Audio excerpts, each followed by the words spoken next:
tim nasional Indonesia akan kembali unjuk gigi di hadapan publik tanah air. Skuad Garuda dijadwalkan menghadapi Lebanon dan Kuwait dalam ajang FIFA Matchday September 2025 yang akan digelar di Stadion Utama Gelora Bung Karno, SUGBK, Jakarta. Hal ini dikonfirmasi langsung oleh manajer Timnas Indonesia, Sumarji, yang menyebut laga uji coba tersebut sebagai bagian dari rangkaian persiapan menuju babak keempat kualifikasi Piala Dunia 2026 zona Asia. Kami akan ambil pertandingan untuk FIFA Matchday September nanti. Lawannya dari negara Timur Tengah. Mainnya semua di Jakarta, kata Sumarji kepada awak media belum lama ini. Meski belum diumumkan secara resmi kapan laga akan digelar, rencana untuk menghadapi Lebanon dan Kuwait menjadi langkah strategis pelatih anyar Patrick Kluivert dalam membentuk skuad yang tangguh. Laga ini juga jadi simulasi penting, mengingat Timnas Indonesia berpotensi tergabung satu grup dengan negara-negara kuat dari kawasan Timur Tengah, seperti Arab Saudi, Irak, Oman, Uni Emirat Arab, dan Qatar. Kami harus bersiap karena lawan di babak keempat nanti bisa jadi dari kawasan yang sama. Ini bagian dari adaptasi dan pemanasan, ujar sumber internal PSSI. Diketahui, target Garuda untuk bisa lolos ke putaran final harus menjadi juara grup di putaran keempat kualifikasi atau finish di peringkat 2 dan melanjutkan perjuangan di babak kelima. Tentu demikian memerlukan ekstra, sehingga performa Garuda tak diragukan. Patrick Kluivert, pelatih berdarah Belanda yang belum lama menukangi Garuda, dipastikan bakal memanfaatkan FIFA Matchday ini untuk menilai performa pemain, menguji taktik, dan membangun chemistry tim. Ini kesempatan untuk melihat kesiapan pemain lokal dan diaspora dalam skema permainan yang lebih kompetitif, kata analis sepak bola nasional. Adapun laga melawan Lebanon dan Kuwait itu disebut bukan sekadar uji coba biasa. Ini adalah ajang untuk mengukur kekuatan fisik dan mental tim, mempersiapkan strategi bertahan dan menyerang melawan tim Timur Tengah, dan menguji ketajaman lini depan dan kekompakan lini belakang. Nama-nama seperti Jai Idzes, Shane Patinama, Tom Haye, hingga Ragnar Oratmangoen diprediksi akan masuk dalam radar pemanggilan tim untuk FIFA Matchday ini. Sementara terkait jadwal, PSSI masih menunggu finalisasi dari federasi lawan dan FIFA. Namun Sumarji memastikan bahwa semua pertandingan akan digelar di Jakarta dengan target hadirnya puluhan ribu supporter. Dengan menjamu Lebanon dan Kuwait di FIFA Matchday September 2025, Timnas Indonesia bersiap memanaskan mesin sebelum menghadapi laga-laga krusial di kualifikasi Piala Dunia 2026. Dukungan supporter dan konsistensi performa akan jadi kunci. Timnas Indonesia akan menjalani fase keempat zona Asia kualifikasi Piala Dunia 2026 pada Oktober mendatang. Formasi seperti apa yang bakal ditetapkan Garuda? Untuk sementara belum diketahui siapa lawan yang akan dihadapi Indonesia. Pasalnya undian fase ini baru akan berlangsung pada 17 Juli 2025 di Kuala Lumpur, Malaysia.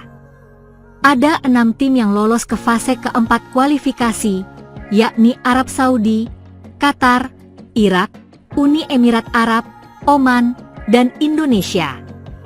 Ke-6 tim ini nantinya akan dibagi ke dalam 2 grup. Skenario agar Iran tak main di Amerika Serikat pada Piala Dunia 2026. Tragis, Atletico Madrid gagal lolos 16 besar Piala Dunia antar klub.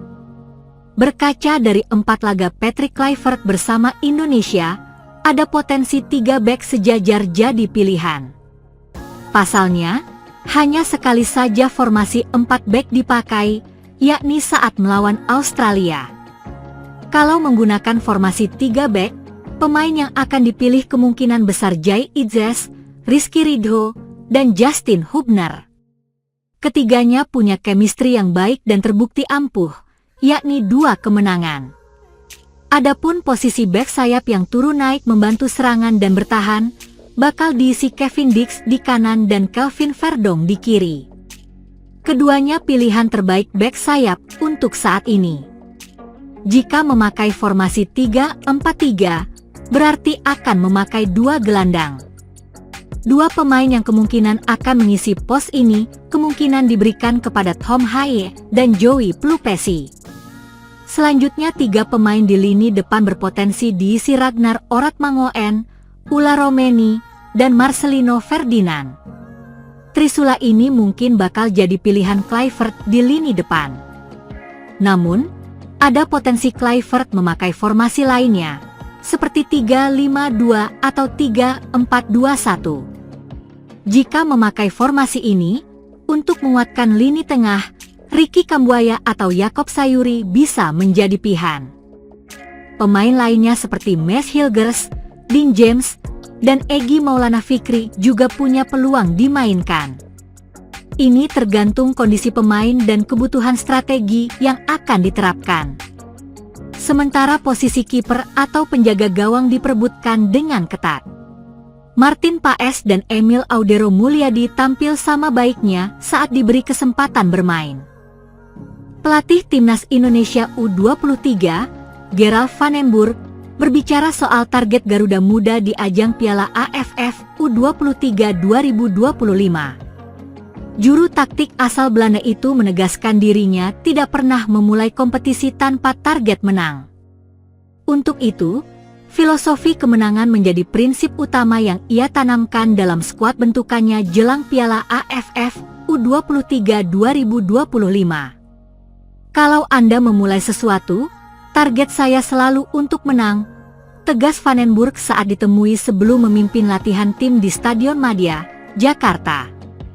Saya tidak pernah memulai musim dengan berkata saya akan kalah. Itu tidak normal, lanjutnya. Lebih lanjut, Gerald van den Burg menyebut, meskipun hasil akhir tidak bisa ditebak, semangat untuk menang harus menjadi fondasi. Ia menolak sikap pasrah dalam turnamen dan menginginkan pemainnya memiliki kebanggaan saat mengenakan lambang Garuda. Yang saya pikirkan adalah para pemain harus senang bermain untuk Indonesia, ujarnya. Van den Burg juga menekankan pentingnya karakter pemain dalam membentuk tim yang kuat. Menurutnya, bukan hanya kemampuan teknis yang dibutuhkan. Lebih lanjut, Gerald van den Burg menyebut, meskipun hasil akhir tidak bisa ditebak, semangat untuk menang harus menjadi fondasi. Ia menolak sikap pasrah dalam turnamen dan menginginkan pemainnya memiliki kebanggaan saat mengenakan lambang Garuda. Yang saya pikirkan adalah para pemain harus senang bermain untuk Indonesia, ujarnya. Van den Burg juga menekankan pentingnya karakter pemain dalam membentuk tim yang kuat. Menurutnya, bukan hanya kemampuan teknis yang dibutuhkan, tetapi juga rasa tanggung jawab dan motivasi pribadi untuk berjuang demi negara. Hal serupa ia terapkan dalam pemilihan staf pelatih. Tidak ada kompromi dalam kualitas. Setiap orang yang bergabung dalam tim, termasuk dua asisten pelatih asal Indonesia, Zulkifli Syukur dan Mathias Ibeo, dipilih karena kompetensi bukan popularitas. Staf saya hanya dipilih berdasarkan kualitas. Apa yang menurut saya berkualitas, itulah yang saya butuhkan, katanya. Saat ini, Van den Burg memimpin 28 pemain dalam pemusatan latihan di Jakarta. Turnamen Piala AFF U23 akan dimulai pada 15 Juli dan Timnas Indonesia tergabung di grup A bersama Malaysia, Filipina, dan Brunei Darussalam.